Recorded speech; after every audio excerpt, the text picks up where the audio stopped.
El cáñamo, Cannabis sativa, es una hierba anual que, si la tierra y el agua le son propicias, puede levantar hasta 3 metros de altura.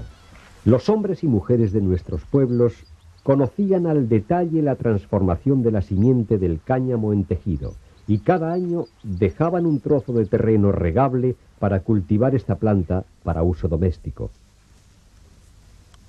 La preparación del terreno debía ser esmerada, y la siembra se hacía en primavera a voleo o a chorrillo. Cuanto más espesa se echaba la simiente en la tierra, más fina era la fibra que se obtenía. Con el rastrillo se repasaba el sembrado enterrando la simiente y se hacían caballones en el suelo para que el riego fuera uniforme. Los 8 o 10 primeros días siguientes a la siembra requerían la presencia de una persona que ahuyentara a los pájaros que buscaban como delicioso manjar los cañamones sembrados. El cáñamo requería mucha humedad en su crecimiento, y si no llovía cada semana, había que regarlo al menos una vez hasta que su altura permitiera hacerse sombra unas plantas a otras, manteniendo la humedad del suelo. A partir de ese momento, el riego no debía ser tan intenso.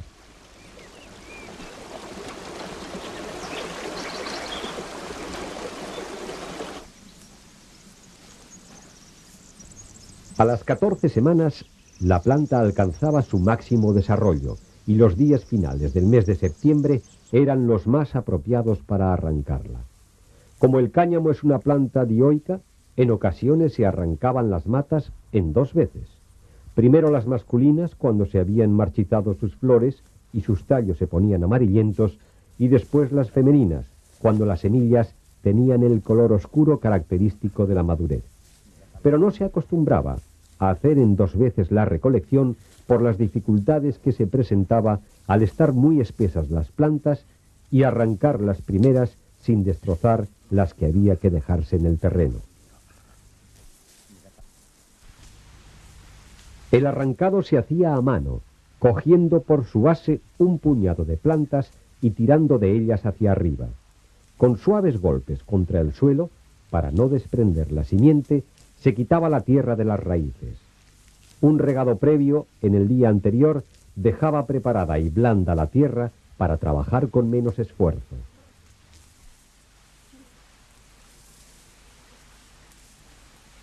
Durante el arrancado, las plantas se iban agrupando en manojos, atados con una ligarza hecha con la misma fibra.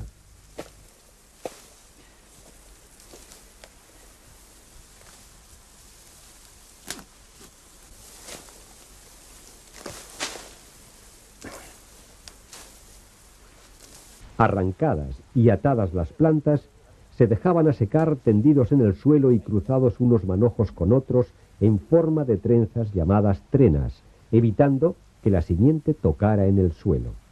Durante 6 días, bajo el calor del sol, quedaba seca la planta. En esos días de secado era conveniente darle vuelta a los fajos para que secaran por igual.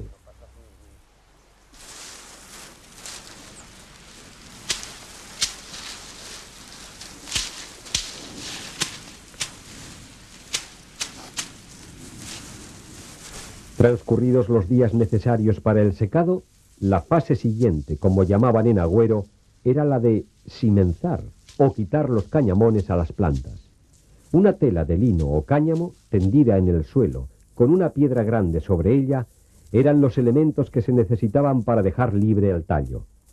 A base de golpes de la cabeza de la planta contra la piedra, la simiente se desprendía, quedando depositada en la tela junto a las hojas secas.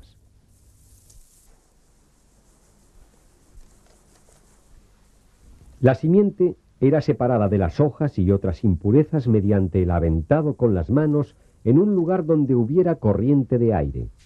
Si el viento no era suficientemente intenso para el aventado, se hacía pacientemente, con el ciazo. La simiente obtenida se guardaba en el granero hasta la próxima siembra. Un uso muy efectivo, entre otros, de los cañamones sobrantes, era el de servir de alimento complementario a las gallinas ponedoras para aumentar su producción. Los manojos limpios de simiente y hojas se dejaban preparados para ser transportados en fajos a la balsa, donde se realizaba el proceso del enriado.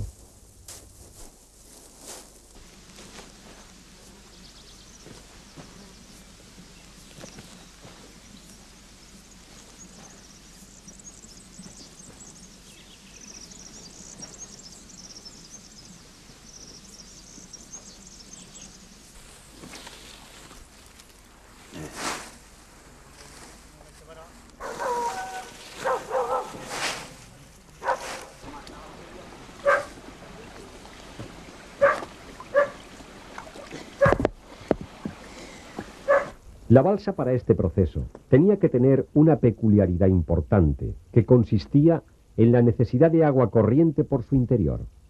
Para el llenado de la balsa se tapaba el desagüe de su base y se desviaba el agua de la acequia hasta la balsa, manteniéndose el mismo nivel de agua corriente durante todo el proceso. Los fajos se colocaban cruzados unos con otros, ocupando el interior de la balsa. Con este tipo de colocación se conseguía una filtración total del agua entre las plantas.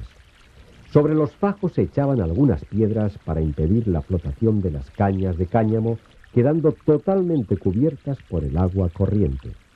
Este proceso del enriado duraba una novena, es decir, 9 días, y su finalidad principal era la de fermentar y pudrir la paja o madera, dejando libre la fibra para los procesos posteriores.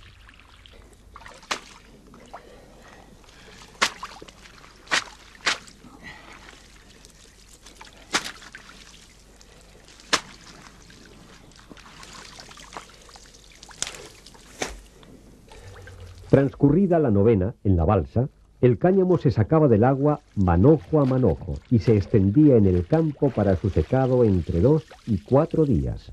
Una vez seco, pasaba a ocupar un rincón en la falsa de la casa para transformarlo en fibra cuando llegaran los duros días invernales que paralizaban la actividad agrícola.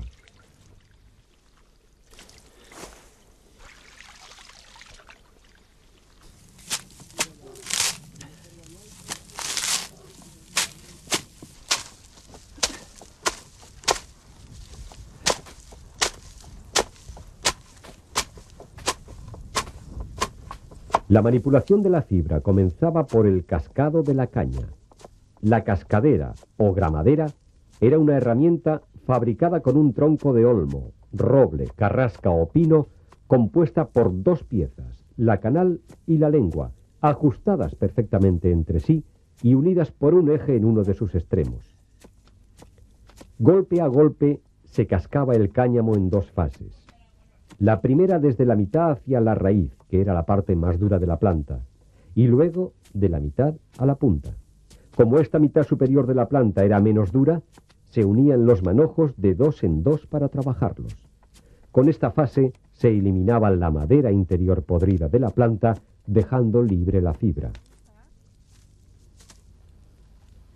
Esta labor, principalmente masculina, se hacía al aire libre para evitar las molestias del polvo desprendido y en los días soleados de invierno para que la caña estuviera caliente y más frágil para romperse. Cuando la fibra era destinada a las labores finas de lencería, se hacía un nuevo pase de las hebras por la esforacha, que era una herramienta de similares características a la cascadera, pero con 2 o 3 canales y otras tantas lenguas, lo que permitía una mayor selección de la fibra. El aire pa' espadar, como el agua pa' trillar, decía el refrán, y tenía razón, pues era muy difícil espadar el cáñamo en días de viento. Con el espadado de la fibra se conseguía quitar la paja fina que había quedado enganchada después de cascada. En el espadado se utilizaban 2 herramientas básicas elaboradas artesanalmente por el hombre de la casa. La gramilla, hecha de pino para aprovechar como patas la ramificación del árbol, y la espadilla, que era una tabla en forma de espada hecha con madera que tuviera peso, normalmente roble o carrasca. En algunas zonas el espadado se hacía golpeando la fibra con la espadilla contra el respaldo de una silla. Espadado cada grupo de fibras, compuesto por 2 manojos, y una vez eliminada la madera, se recogía la fibra en una forma de madejas llamadas cierros, para evitar que se enredara en los procesos posteriores. Si la fibra de cáñamo era para basto, es decir, para la elaboración de mantas de la era o de las caballerías, después del espadado quedaba preparada la fibra para ser hilada. En cambio, si la fibra se había de utilizar para fino, es decir, para camisas, toallas y otros usos, había que rastrillarla o peinarla para separar las hebras más finas de las más gruesas y ser trabajadas aparte. A este proceso se le llamaba peinar, y tras continuas pasadas de la fibra por las púas, la hebra gorda se quedaba enganchada en el peine. Estas hebras más vastas, que se amontonaban en el suelo al espadar y al peinar, se llamaban las gordas, y se recogían en forma de copos para la elaboración de tejidos vastos, como sacos, mandiles, mantas para caballerías. Las fibras finas se recogían en las madejas llamadas cierros para pasar al hilado.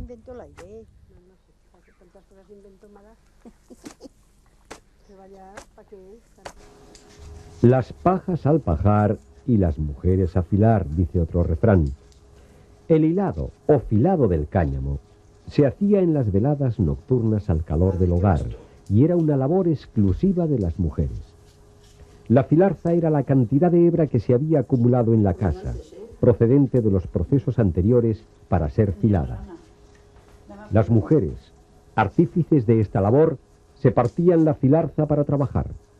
El filado comenzaba por cargar la rueca con la fibra. La rueca, fabricada con una caña abierta para contener en su corte a la fibra, era junto con el fuso la principal herramienta para esta labor. El fuso, cónico, terminaba por su punta fina en la filera, especie de canaleta hecha a punta de navaja y que de su buena terminación dependía el que se soltara al hilar. Cogida la rueca en la cintura, la filadora utilizaba su mano izquierda para tirar de las hebras y su mano derecha para guiar al fuso en un movimiento de rotación. El hilo debía ser uniforme en su grosor y dependía de la habilidad de los dedos pulgar e índice de la mano izquierda de la filadora. Cuando salía algún trozo excesivamente fino, se le comparaba al cuello de la hormiga. Pues entonces, a lo mejor las malas filaderas hacían uno, pasaba un pedazo muy gordo y otro pues un cuello de hormiga. Y cuando llegaban los tejidos se le rompía. Y entonces decía, oh, el tejedor, un gordo y un delgado, maldita la bruja que te ha afilado. Como el cáñamo era una fibra dura y seca para ser trabajada, continuamente había que humedecerla para torcerla. Unas mujeres mojaban sus dedos en un recipiente con agua, pero la mayoría lo hacían con saliva. En este caso, y al cabo de algunas horas de filar, había que provocarle a la boca la producción de saliva, para lo que, mientras se hilaba, se comían unos pequeños higos llamados güelos. Las casas con mayor capacidad económica daban a hacer esta labor a mujeres viudas o a mujeres de casas más necesitadas, pagándose a un tanto por libra afilada o por cargas de leña para el invierno. El que en alto fila, abajo mira, y el que fila de pie, fila como tres. Como afirman estos refranes, el hilado de pie era más rápido que sentado, aunque también más difícil. Había que tener mucha práctica para hilar de pie, y cuando el fuso se soltaba de la mano y caía al suelo, se decía par de huevos.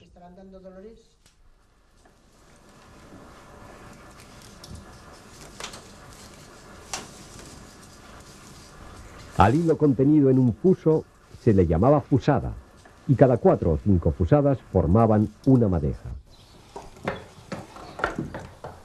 La ariveta, o demoré, era un aparejo de madera en forma de cruz giratoria con 4 brazos, a los que la tradición popular comparaba con 4 caballitos en la adivinanza que se ha transmitido de generación en generación. 4 caballitos corren a Francia, corren y nunca se alcanzan. Arivar, o hacer la madeja, se llamaba a este proceso que terminaba con el anudado del extremo del hilo. 4 puntos de fijación bastante anchos en la madeja permitían el paso del agua de ceniza por todos los hilos durante la colada.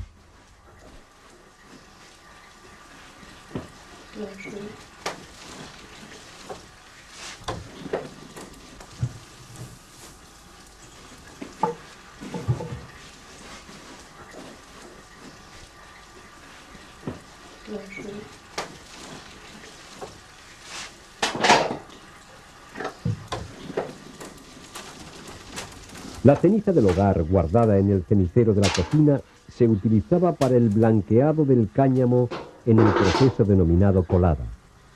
El roscadero era un recipiente de barro, con un agujero en su base para dejar salir el líquido, en el que se introducían las madejas de cáñamo. Una tela separaba la ceniza de las madejas. Sobre la ceniza se echaba agua hirviendo para que tomara el sabor y filtrara uniformemente a través de las madejas hasta salir por el agujero de la base. Este proceso de colar se hacía diariamente durante una semana y cada día se daban unas 14 coladuras, es decir, se repetía 14 veces el ciclo de echar el agua en la ceniza, filtrarse por las madejas de cáñamo y llenar el recipiente. Cada día había que poner ceniza nueva y antes de volver a meter las madejas en el roscadero, se bajaban a lavar al río con agua corriente. El líquido resultante de cada una de las coladuras se recogía en un recipiente para volver a ser calentado en la marmita o caldero. Este líquido, después de sucesivas pasadas, se hacía más espumoso, tomando un color amarillento y desprendiendo un característico olor parecido a la lejía. Se convertía así en una eficaz lejía que se utilizaba, entre otras cosas, como un magnífico champú para el lavado del cabello.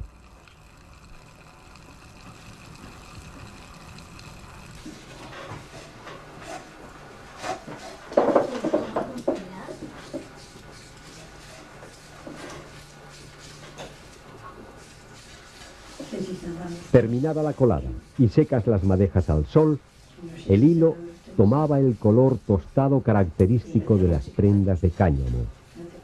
La devanadera era un aparejo que, con su giro, permitía elaborar el ovillo a partir de la madeja, evitando los enredones. La tradición oral nos ha hecho llegar el temor que tenían las mujeres embarazadas para hacer este trabajo, pues, al dar vueltas con la devanadera, el feto daba vueltas en el vientre y se le enredaba el cordón en el cuello. Los ovillos resultantes del proceso, sin medida ni tamaño fijos, eran las unidades de trabajo que se facilitaban al tejedor para convertir el hilo de cáñamo en un lienzo para múltiples usos. En el telar se llevaba a cabo este proceso de transformación de los hilos en un tejido compacto y práctico. En los casos de elaboración de tejidos más finos, el tejedor, a petición del interesado, mezclaba con algodón los ovillos recibidos. Preparada la urdimbre, la lanzadera con la canilla cargada de hilo recorría velozmente el laberinto de hilos para formar la trama. El movimiento de los pies dirigía con las pisaderas las mallas que distribuían los hilos siguiendo la voluntad del artesano. De los numerosos telares extendidos por la geografía aragonesa, hoy destruidos o expoliados en su mayor parte, salieron transformados en distintos tejidos los ovillos de cáñamo que las mujeres habían preparado para cubrir las necesidades de indumentaria familiar.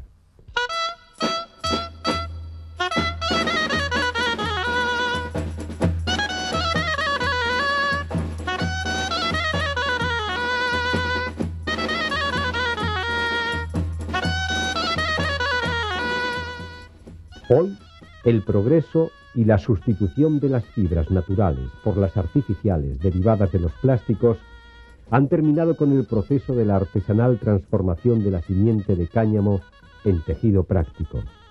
Esta manipulación de la fibra vegetal ha pasado a formar parte de los numerosos recuerdos de un pasado reciente del mundo rural.